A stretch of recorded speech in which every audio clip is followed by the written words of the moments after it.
Peru's Congress voted against a motion to start an impeachment process against President Pedro Castillo this Tuesday.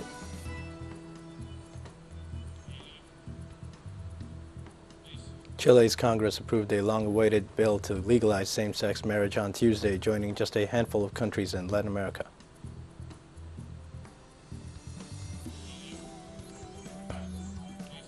South African lawmakers rejected a bill to change the constitution on Tuesday, which would have allowed for land expropriations to redress past injustices.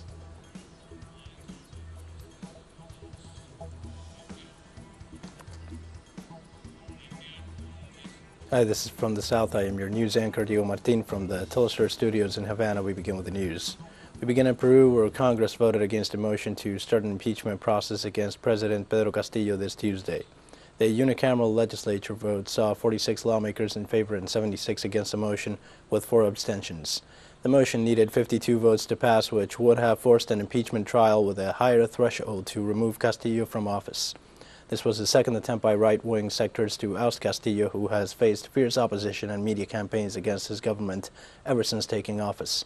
On Monday, the president met with leaders of several political parties to attempt to install dialogue and ensure political stability in a nation that suffered a long political crisis prior to Castillo's election, with 3 different presidents in the space of a week in 2020.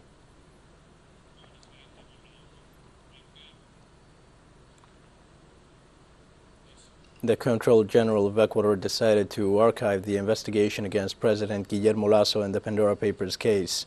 The measure is taken by failing to find elements that demonstrate that President Guillermo Lasso, at the date of the registration of his presidential candidature, was the owner of assets or capital in tax havens. The Pandora Papers point out that Lasso was direct or indirect owner of assets or capital in jurisdictions or regimes considered as tax havens.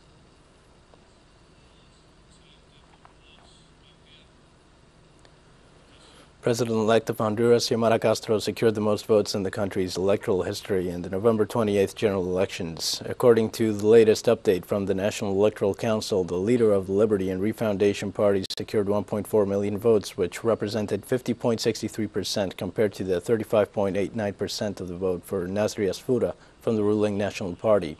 No other Honduran president elected since 1981 has surpassed 1.2 million ballots. Meanwhile, it was reported that the Public Prosecution Office is guarding the facilities of the National Electoral Council, where all electoral materials are processed in case of any violent incidents that may arise, as some sectors seek to ignore the results. The electoral body also reiterated that the elections went smoothly and in accordance with the law.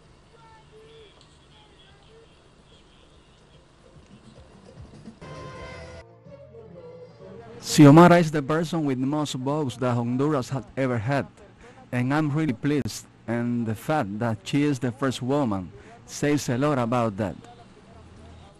We'll be right back after this very short break. Stay with us.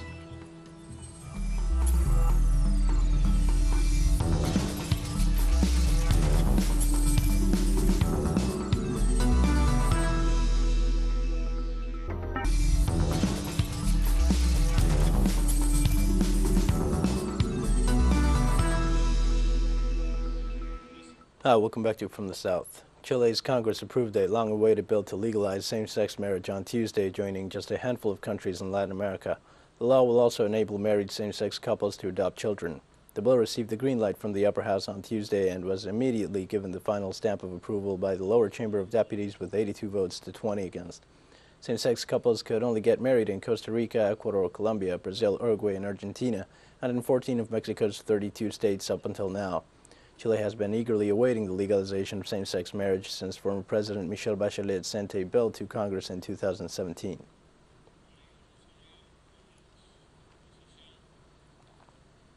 Tremendous example for those countries that still do not approve equal marriage. I think Chile took an important step in a very transversal way. But we still have to keep moving forward, because as the same organizations have told us, this does not end violence against the LGBTQI+ community. This is only a step towards recognizing rights, but there is still a long way to go in this regard. It is hard to believe that today we are taking this step, but this step could be taken thanks to the fact that we have been working for years on a profound cultural change, on the common sense of the majority, which today does not express itself discriminatorily in its great majority. Today, the common sense of the majority speaks of acceptance of diversity, and in this institutions are in debt. Therefore, together with celebrating same-sex marriage as a fundamental milestone in our history,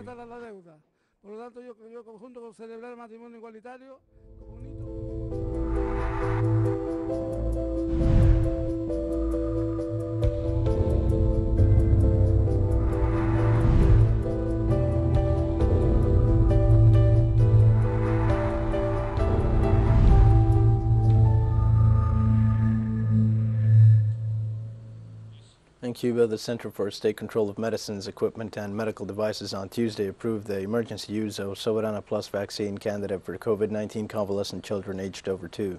The objective is to apply the new vaccine candidate produced by the Finlay Vaccine Institute for children with 2 months or more of hospital or home medical discharge. Thus, the Center for State Control of Medicines, Equipment, and Medical Devices argued Soberana Plus candidate may be administered to all COVID-19 convalescent children aged 2 or up, in accordance with Cuba's present health regulations and provisions. Cuba has applied a dose of Soberana Plus since the end of past September for COVID-19 convalescent people aged older than 19 with 2 months or more of their hospital or home medical discharge.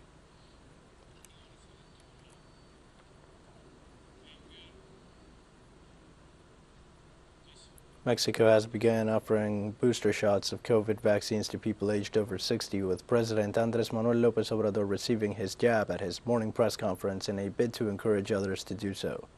The booster doses began to be applied in 6 of the country's 32 states, including Mexico City, 4 days after the country's first case of the Omicron variant was confirmed. Priority will be given to those over 60 who have not completed their first vaccination schedule and those with immunodeficiency disorders, as explained by the Undersecretary of Health in charge of the pandemic strategy. The official also noted that Mexico is registering a fall in its COVID infection curve.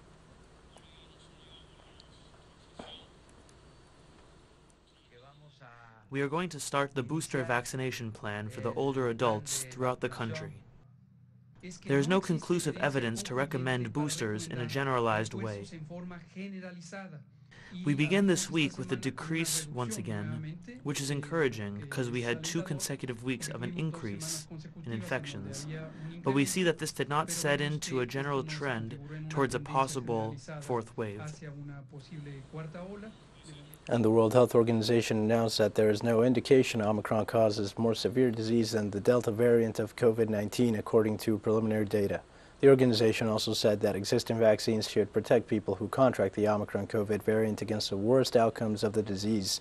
WHO Emergencies Director Michael Ryan noted that the highly effective vaccines that have proved effective against all the variants of the virus to emerge so far in terms of severe disease and hospitalization should do the same in this case. The identification of the new variant has sparked several nations to ban travel from the southern African region, a move denounced by several African leaders as excessive and discriminatory. While the variant was first identified by South African scientists, evidence has since shown that it was present in European countries before its identification.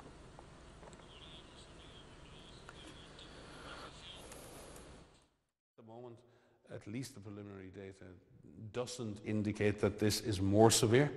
In fact, if anything, the direction is towards less severity. But again, that's early days and we have to be very careful in interpreting the data. In an exclusive interview with TeleSUR English, lawyers for Venezuelan diplomat Alex Saab, detained and charged in the United States, explained the details of the case. David Rifkin, a partner of Baker Hostel, the law firm and lawyer for Saab, explained the unlawful nature of the case given Alex Saab's status as a special envoy. In the United States, in Alex Saab's case is as follows. We are in a Court of Appeals, specifically an 11th Circuit Court of Appeals, that presides over district courts in Florida and several other states. And we are arguing in favor of Alex Saab's status as a special envoy from Venezuela to Iran. Under both international law and U.S. domestic law, special envoys are entitled to full diplomatic inviolability, which means that he cannot be subjected to any form of civil or criminal process. He cannot be punished. He cannot be subjected to trial. He cannot be molested in any way. And given the state of the law in this area, we're optimistic that we will carry the day. And the lawyer for Alex Saab stressed that his defense is arguing that the United States cannot proceed against him on any charge given his diplomatic status. I'd be glad to confirm that.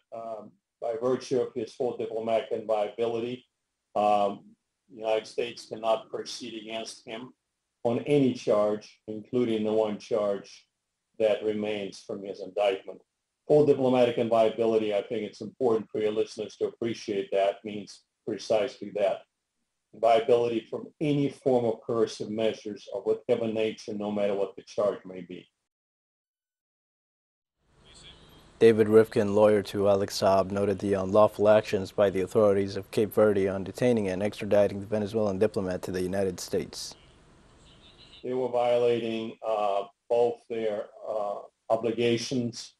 Cabo Verde as a country that has ratified the relevant international treaties. They're violating international law. They're also violating Cabo Verde law. They had absolutely no right to detain him.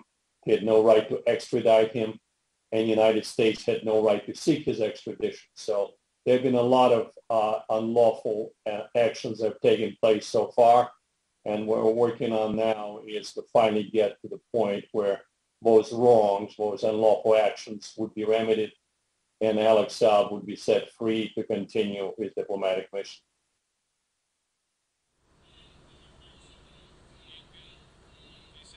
And Nancy Hollander, a partner at Friedman Boyd Hollander law firm and serving as an expert for Alex Saab, underlined the political nature of the case and the difficulties in securing a fair trial. It's very hard to ensure to the extent we can that he will receive a fair trial, but it will be very difficult. This is a political case. There is no doubt about it. Alex Saab was taken off an airplane that dragged off an airplane essentially in Cape Verde. He was on his way to Iran as a special envoy because he needed medicines for Venezuela that it could not get because of the sanctions imposed upon it by President Trump. The United States is or was the largest importer of Venezuelan oil. And when the United States stopped importing Venezuelan oil, everything else fell apart. Venezuela could not provide for its people. And this is why Alex had to go to Iran to get medicines for the country. Now, whether he can get a fair trial in the United States, it is problematic because he's in Miami. Miami jurors are known to be hostile to Cubans and Venezuelans, and it will be very difficult, but we will do everything we can for him if the case gets back to the district court. At this point, the district court is not allowed to proceed, as David explained, because the case is in the 11th Circuit. We have more stories coming up after this final short break. Stay with us.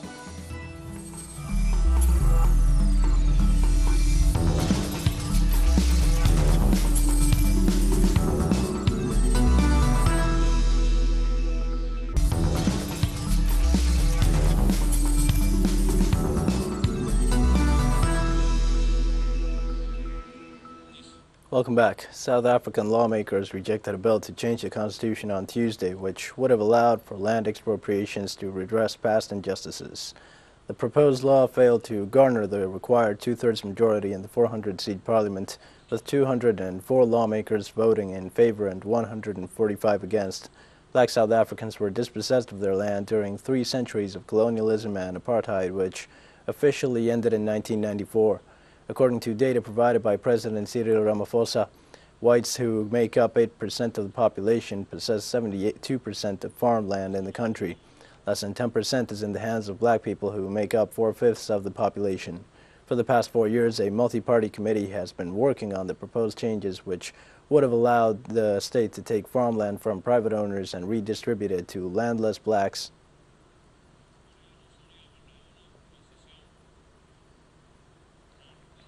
Abstentions. 145 members voted against, and 204 members voted in support of the bill. As the required majority has not been obtained, in terms of Section 74, subsection 2 of the Constitution, the bill will not be read a second time. Following his victory in the presidential election on Sunday, re-elected Gambian President Adama Barrow outlined his government priorities, including plans for a new constitution. According to official results, Barrow secured 53% of the ballot, while turnout in Saturday's polls was high at 87%. The president faces a challenge of improving economic growth in one of the world's poorest countries, while his main opponent in the presidential race is challenging the results. International partners are pressuring the tiny West African state to push ahead with reforms to strengthen its democracy, including constitutional changes that would limit presidential terms.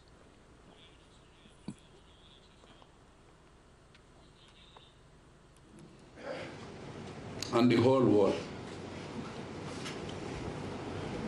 and all Gambians, that we will have a new constitution, and we will have term limit and absolute majority will be the constitution. If you are a Gambian, it is everybody's responsibility to contribute to national development. You are not working for Adama Barrow. Nobody is working for me. We are working for this country. That's why even in these elections, I don't think there is a loser. We are all winners because it's the Gambia that is important. So we will do everything possible to bring the people together to make sure we develop this country. On the sidelines of the 7th edition of the Dakar International Forum on Peace and Security in Africa, South African President Cyril Ramaphosa and his Senegalese host President Macky Sall denounced the unfair representation of Africa at the United Nations Security Council, where no African country has a permanent seat.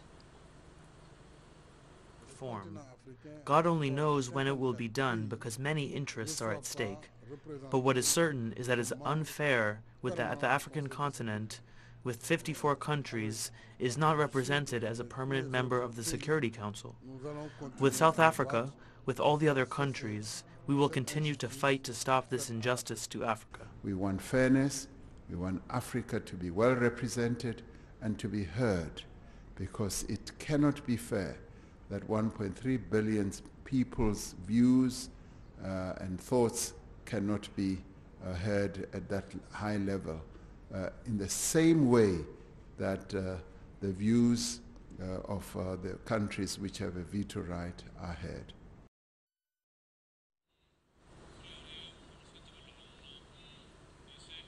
At least 38 people died and 69 were injured in a huge fire on Tuesday that tore through an overcrowded prison in Burundi.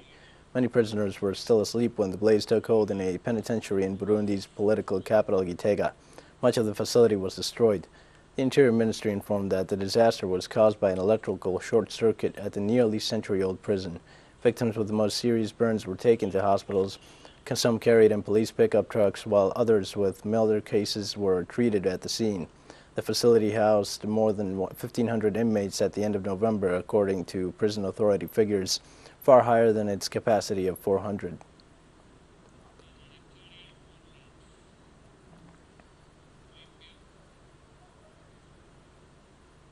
The Iranian government has reiterated that the lifting of United States sanctions is a must-do in order to continue the talks taking place in Vienna to revive the nuclear deal. Meanwhile, Tehran and its allies announced that the negotiations are being undermined by Washington and the Israeli regime. We have more in the following report by our correspondent Hisham Wanous. Syrian Foreign Minister Faisal al-Mekdad, speaking in Tehran, reiterated Syria's support for Iran's positions with respect to the Vienna nuclear negotiations. Damascus agrees with Tehran that a good agreement is feasible as long as Europe has the political will to sign the Joint Comprehensive Plan of Action and the United States abandons its policy of maximum pressure against country. The position announced by the Syrian Foreign Minister reflects the position of the Syrian leadership and people, which is a position of principles that advocates the rights of all nations, including the Islamic Republic of Iran, in developing and obtaining nuclear energy for peaceful purposes, and therefore they agree with the Persian country that negotiations should lead to the lifting of sanctions and stop the policy of extortion and maximum pressure applied by the United States against the Islamic Republic of Iran. In the same context, the two allies denounced that the occupying Israeli regime is putting pressure on the West and is carrying out a campaign of lies and accusations against Iran in order to derail the Vienna negotiations.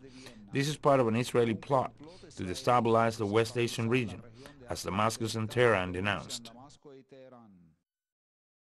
The world community must stop this aggressive policy of the Zionist regime aimed at undermining negotiations that could lead to an international agreement with Iran that does not benefit the interests of the Zionist entity.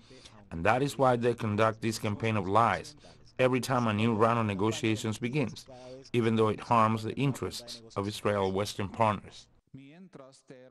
Meanwhile, Tehran maintains it will not withdraw its demands. These demands are contained in the draft proposals Iran presented during the recently concluded 7th round of nuclear talks, and with hopes they will be met in the upcoming negotiations. Hisham News, TeleSUR, Oriente Medio. We've come to the end of this news brief. Remember, you can find these and many other stories on our website, TeleSUR English. You can also follow us on social media for all the latest news. We're on Facebook, Twitter, Instagram, and Telegram. For TeleSUR English, I'm Dio Martin. Thanks for watching.